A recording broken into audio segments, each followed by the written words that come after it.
X-Men Red, issue number 1, right now.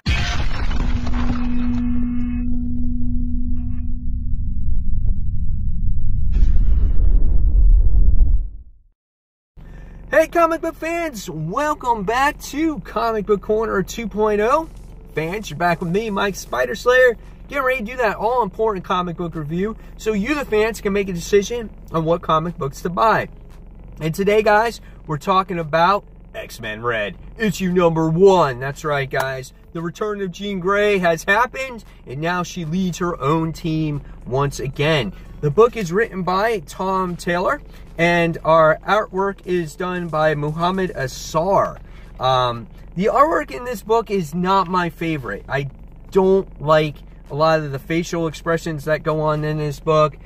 Jean Grey, just, I don't know. I was just not a fan of it. Here we get to see Nightcrawler in there. It just looks a little blotchy to me. Check out the team itself. Again, it's not my favorite artwork. Just Jean Grey, just facial expressions don't work. Yeah, so definitely not my favorite type of artwork in this particular book. But let's talk about the book. Was the story written well? I'm a huge fan of Tom Taylor, and everything that he's ever written is written very well. When he did Superior Iron Man, it was a really well done story. Justice, he does a great storytelling in there. All New Wolverine, really well done also. So what does he have in store for Jean Grey? So, first story we have here, the first issue, first pages, we wind up seeing some anti-mutant people going after this one girl who supposedly has these mutant powers, and she winds up getting teleported by Jean Grey and her particular team.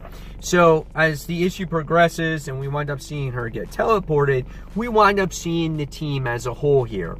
We have Gentle, Namor, Nightcrawler, Jean Grey, Trinary, Honey Badger, and Wolverine. And with Honey Badger and Wolverine, it totally makes sense because he writes those characters, okay?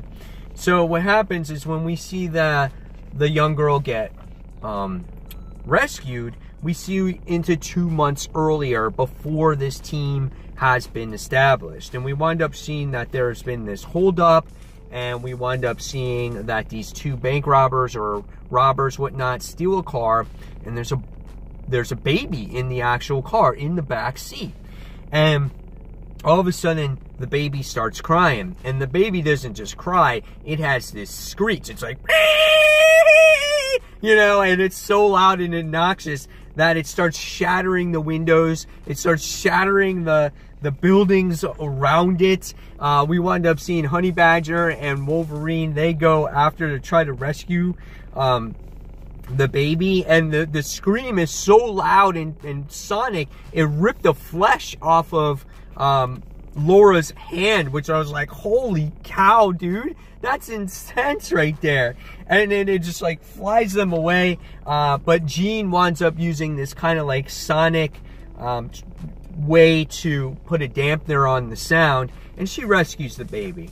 And so for me, that was a really cool moment, you know, getting to see Jean use her powers. She winds up, you know, helping out her team and whatnot. And what happens is this story winds up getting in the news because it was public, it was all over the place, and we wind up seeing that people are against mutants. And we've seen this story before where, you know, they cause problems and humans don't get along with them. And so what this issue does a pretty good job as is that it gets Jean Grey back into the playing field. She's been away for a while, and so to see how the Earth is still divided like this, it kind of boggles her mind. So what happens is she goes to all the world leaders, like in Turkey and Pakistan and East Timor and Wakanda, to get Black Panther and Namor. She has this meeting with everybody, and and she wants to unify the mutants and the humans once again, and have like their own nation and all this type of stuff. And you get to see some cool moments between Jean Grey and Nightcrawler, and then you get to see a few other good moments on her assembling the team. You know, she winds up getting Namor and some other high, you know, high type of rulers to help plead her case. And we can see her in the United Nations as she pleads her case about the mutants and whatnot. And so by the time we wind up getting to the end of this, I think it was the United Nations person that she was talking to, and she was just like, yeah, she's like, you know, I can, you know, she talks to Jean Grey, and then all of a sudden she starts getting like weird. She starts like changing her personality, and she says things to Jean that, you know, maybe she wouldn't normally say, and then all of a sudden Jean goes into her head, and she winds up finding out that she's being taken over by like this psychic possession and whatnot. And then the next thing you see is Jean Grey reaches for her, and she's like, no! And then the next thing she sees, her head blows up. Her head blows up, and there's people watching Jean Grey, and they think that she killed this very powerful woman.